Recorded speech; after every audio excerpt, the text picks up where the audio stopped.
ನನಗನ್ಸುತ್ತೆ ಒಂದು ದೊಡ್ಡ ಪುಣ್ಯ ಯಾವುದು ಒಂದು ಅದೃಷ್ಟ ನನಗೆ, ಯಾಕಂದರೆ ಇಷ್ಟು ಪ್ರೀತಿ ಇಷ್ಟು ಪ್ರೋತ್ಸಾಹ ಸಿಗತ್ತೆ ಈ ಇಂಡಸ್ಟ್ರಿಯಲ್ಲಿ ನನಗೆ. ಸೊ ಕನ್ನಡ ಇಂಡಸ್ಟ್ರಿ ಅಂದ ತಕ್ಷಣ ಮನೆ ಥರ, ಎಲ್ರಿಗೂ ಗೊತ್ತಿರೋ ವಿಷಯ ಅದು. ನಾನು ತುಂಬ ಹೆಮ್ಮೆಯಿಂದ ಹೇಳ್ತೀನಿ, ನಾನೊಬ್ಬ ಕನ್ನಡತಿಯಾಗಿ ಒಂದು ಕನ್ನಡ ಇಂಡಸ್ಟ್ರಿನ ಹಿಂಗೆ ಮುಂದೆ ತಗೊಂಡು ಹೋಗಬೇಕು ಅಥವಾ ಯಾವುದು ಪ್ರಮೋಷನ್ ಕೊಡಬೇಕು ಅಂತ ಒಂದು ಬೇರೆ ಬೇರೆ ರೀತಿ ಬೇರೆ ಬೇರೆ ದಾರಿ ಹುಡುಕ್ತಾನೆ ಇರ್ತೀನಿ ನಾನು ಯಾವತ್ತೂ.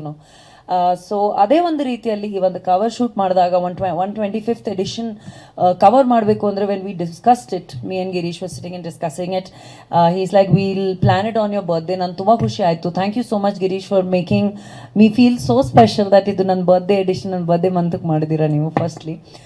ಸೆಕೆಂಡಾಗಿ ಈ ಒಂದು ಕಾನ್ಸೆಪ್ಟ್ ಬಂದಾಗ ಏನು ಮಾಡೋಣ, ಯಾವ ಥರ ಮಾಡೋಣ ಅಂತ ನಾನಂದರೆ ಐ ಸೆಡ್ ನಮ್ಮ ಮೀಡಿಯಾ ಯಾವುದು ಇಂಡಸ್ಟ್ರಿಗೂ ಕಮ್ಮಿ ಇಲ್ಲ, ಸ್ಟೇಟ್ ವೈಸ್ ಆಗಲಿ ನ್ಯಾಷನಲೈಸ್ಡ್ ಆಗಲಿ ನಾವೆಲ್ಲರೂ ಕಿಂತನೂ ಚೆನ್ನಾಗೇ ಒಂದು ಡಿಫ್ರೆಂಟ್ ಆಗಿರೋದು ಅಂತ ಒಂದು ಮ್ಯಾಗಝಿನ್ ಕವರ್ ಆಗಲಿ ಶೂಟ್ ಆಗಲಿ ಕಾನ್ಸೆಪ್ಟ್ ಆಗಲಿ ಮಾಡ್ಬೋದು.